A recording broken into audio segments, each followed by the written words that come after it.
Okay, so today is Friday, November 22nd, and today I learned something that in the moment doesn't seem like it's going to be helpful, but then it's actually afterwards we realize it's results. I don't know if that makes sense. But basically this is connected to, I talk a lot about how we need to be thinking in the long term rather than in the short term, and how long-term results are ultimately more important than your short-term little dopamine hits, right? One direct application of thinking in the long term is endurance. And that's kind of what I learned today. So what is endurance? When I think of the word endurance, I think a lot about physical, like when you're running. I think about marathon runners and how they endure through however many hours, however many miles, 26.2 miles or whatever, to endure through the race. So when I think of endurance, that's kind of what I'm thinking of, right? And that's the physical form of endurance. The way I'm defining endurance is to just, when you are pushing, when you're going through something that's hard and you are continuing with it, you're pushing through it to ultimately come out better on the other side. So it's kind of like going through a tunnel. It's dark in the middle, and it's you don't know, you're unsure, and it's really long, and it's dark and not pleasant experience, but then you're able to come out on the other side where there's light and where it's open and there's more space and you're not in that tunnel anymore, right? So that's kind of what I think of when I think of endurance. It's just going through something hard, but enduring through it, keeping through it, keeping with it and sticking with it to ultimately benefit you for the long term, right? Because endurance, like I said, it's a direct application of thinking in the long term. Because when you're in the middle of the tunnel, you want to get out. You want to fix the problem immediately, and you don't want to endure, and that's short-term thinking. But then if you're I'm sticking with this, I'm going to endure through this even if it's hard, and sometimes it's depending on what the situation is, it forces you to need to stick with it. That is long-term, right? That's giving you those long-term benefits. So today I learned about two different kinds of endurance. The physical endurance I just talked about, that's kind of what I'm going to be using for my example, with a marathon runner or something like that.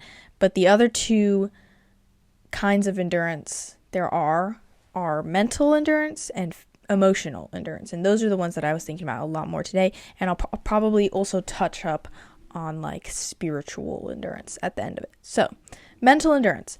What I was thinking of was with my focus, right? Today, I went to a coffee shop with my siblings, and it was a coffee shop I had never been to before, and I was absolutely locked in. Just as a side note, when was the last time you went to a coffee shop with other people and your goal was to study or focus or do some important work, and you didn't do that? When was the last time that happened? For me, I don't think that's ever happened. When you change environments and when you're with others and you have the same goal and you're all locking in, it's pretty much guaranteed that you will lock in and focus. So that's just a side note. But I was just very focused. But when that focus started dwindling down and I had to do this assignment that I really didn't want to do because I just really don't enjoy it. But then I was trying to kind of starve myself of taking a break and getting on my phone and watching YouTube, basically. Not necessarily taking a break, because I did take a break, but I was trying to starve myself of those little dopamine hits and starve myself of giving into those pleasures that I usually partake in when I take a break, such as scrolling and watching YouTube and making the break longer than it needs to be. And basically I was just thinking have endurance with your focus. So sometimes I would be working on my assignment and then I would just I would feel that resistance, right? And I would just sit there and do nothing. I wouldn't pick up my phone. I wouldn't open my mail.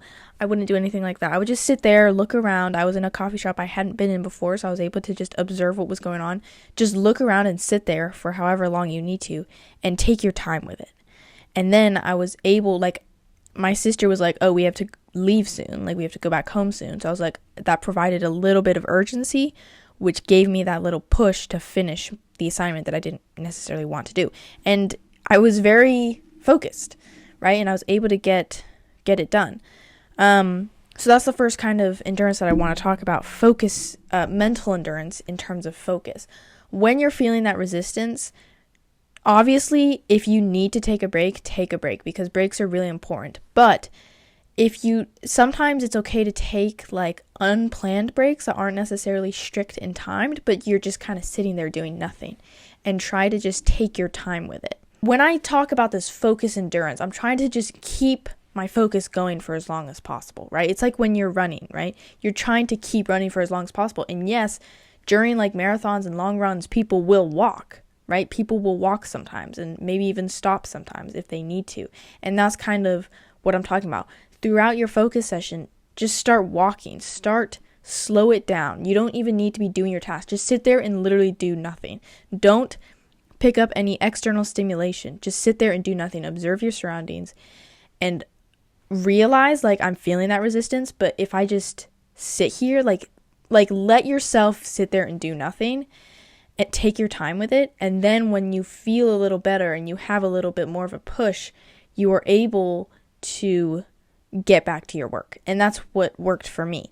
So yeah, with your mental endurance, within your focus, like when you're focusing and you're feeling that resistance, try to have the mindset of focus endurance and try to just start walking. Like if I'm comparing this to like a long run, try to just start walking. Slow it down a lot. Take your time. Take a break and just do nothing and sit there and do nothing for like a few minutes to kind of recharge and like muster up the motivation if you need to, and then provide some kind of urgency to give you that final push to complete whatever you need to complete. So that is what worked for me.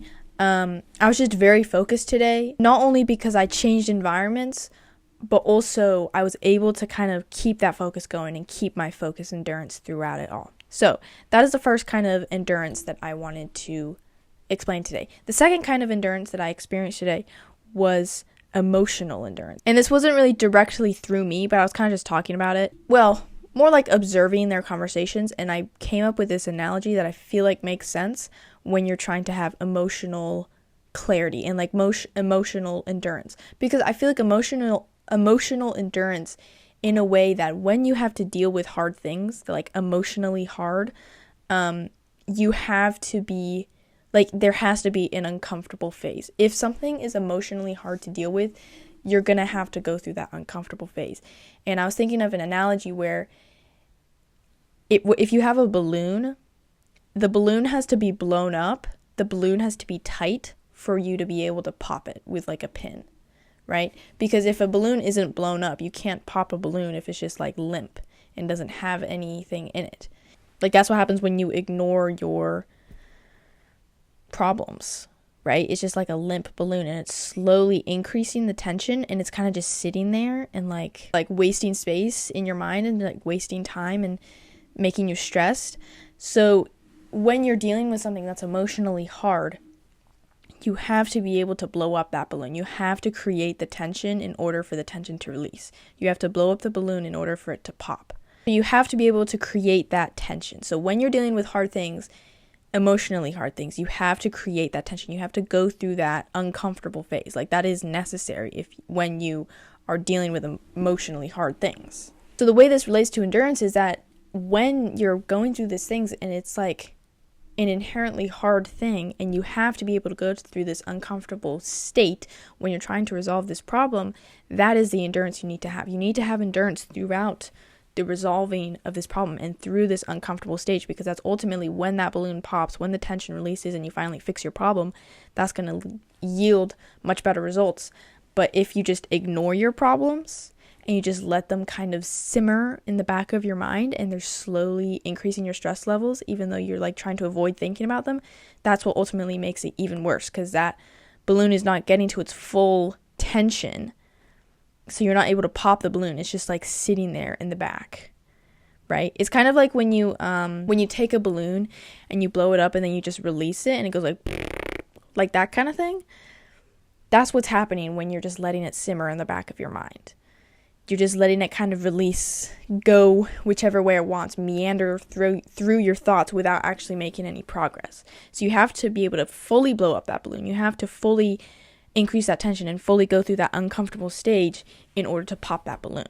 The last thing that I wanted to say about this emotional endurance thing is that how we can go through this, like the way we should be going about this emotionally hard thing we're trying to endure through the tension, you need clarity, right? Because this also kind of works with the balloon analogy. You know, when there's like a weird, when there's like a design that's on the balloon and it's like the puff, like the thing that's physically on the balloon, not just like a print. And then when the balloon doesn't have air in it, like the print is like weird and wrinkly and gross. That means that with that tension, like when you have the tension in the balloon and you can actually see the image clearly, that is replicated with your emotional problem. So when you are in that tense, emotionally uncomfortable situation, you need the clarity. That produces the clarity within your situation. You have to be able to analyze it and have clarity of that problem, because yes, that is going to produce an uncomfortable, emotionally hard situation for you, but you need that clarity and you need that tension in order to be able to pop that balloon and fix the problem. So that is those are the main things that I was thinking about with mental and emotional endurance. You have to endure through the focus sessions and to try to just keep going with the focus, even if you just take brief breaks where you don't really do anything. And then with emotional endurance, you have to be able to endure through the hard, uncomfortable situation when you're trying to analyze and have full clarity of your situation and problem so you can ultimately pop that balloon. And then in terms of a Christianity perspective, I want to include that in every one of my videos as much as I can. I feel like the obvious kind of relation to a Christianity perspective is that we need to endure through trials. Like, there will be hard things in our life. Like, this relates back to emotionally hard things. Like, there are hard things in our life, right? That's just a given. And we have to be able to endure through those and trust in God through those to ultimately, like, come out on the other side. We can't, because if we try to endure within a trial and then we end up relying on ourselves, that's kind of letting the balloon, like, peter out, right? The problem isn't going to fully fix it. Like, the true essence of the problem isn't really going to fully fix if you just do it yourself, if you just rely on yourself. You need to fully trust on God to fix your problems and to be able to endure through those trials and have faith to endure through those trials. And He is the one who fixes all the problems and helps us endure through those problems. That is what I learned today. Have endurance mentally, emotionally, physically, spiritually, because it's just like thinking in the long term. Always be thinking in the long term. Ultimately, you will see the light at the end of the tunnel, and you can run to the end of the tunnel.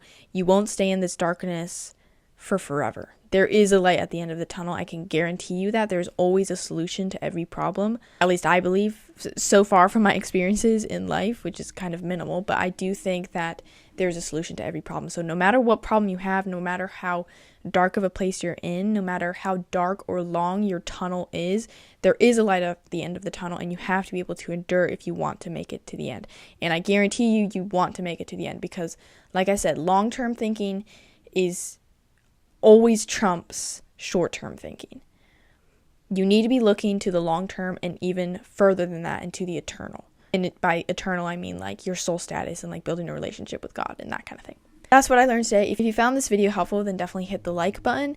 And if you have any thoughts, then definitely comment down below any additional thoughts or ideas or how you think you're going to be able to apply this. So I definitely love to hear your thoughts. Yeah, if you want to see more videos like these, then definitely subscribe, because I'm posting every single day talking about what I learned that day and how I'm trying to apply it to my life and how you guys can apply it to yours. So if you want to see those kinds of videos, then definitely subscribe. Yeah, this video is specifically recommended for you, so if that piques your interest, then definitely watch it. You can subscribe in that corner right there. And if you subscribe, then I will see you in tomorrow's video. Bye. Happy Saturday!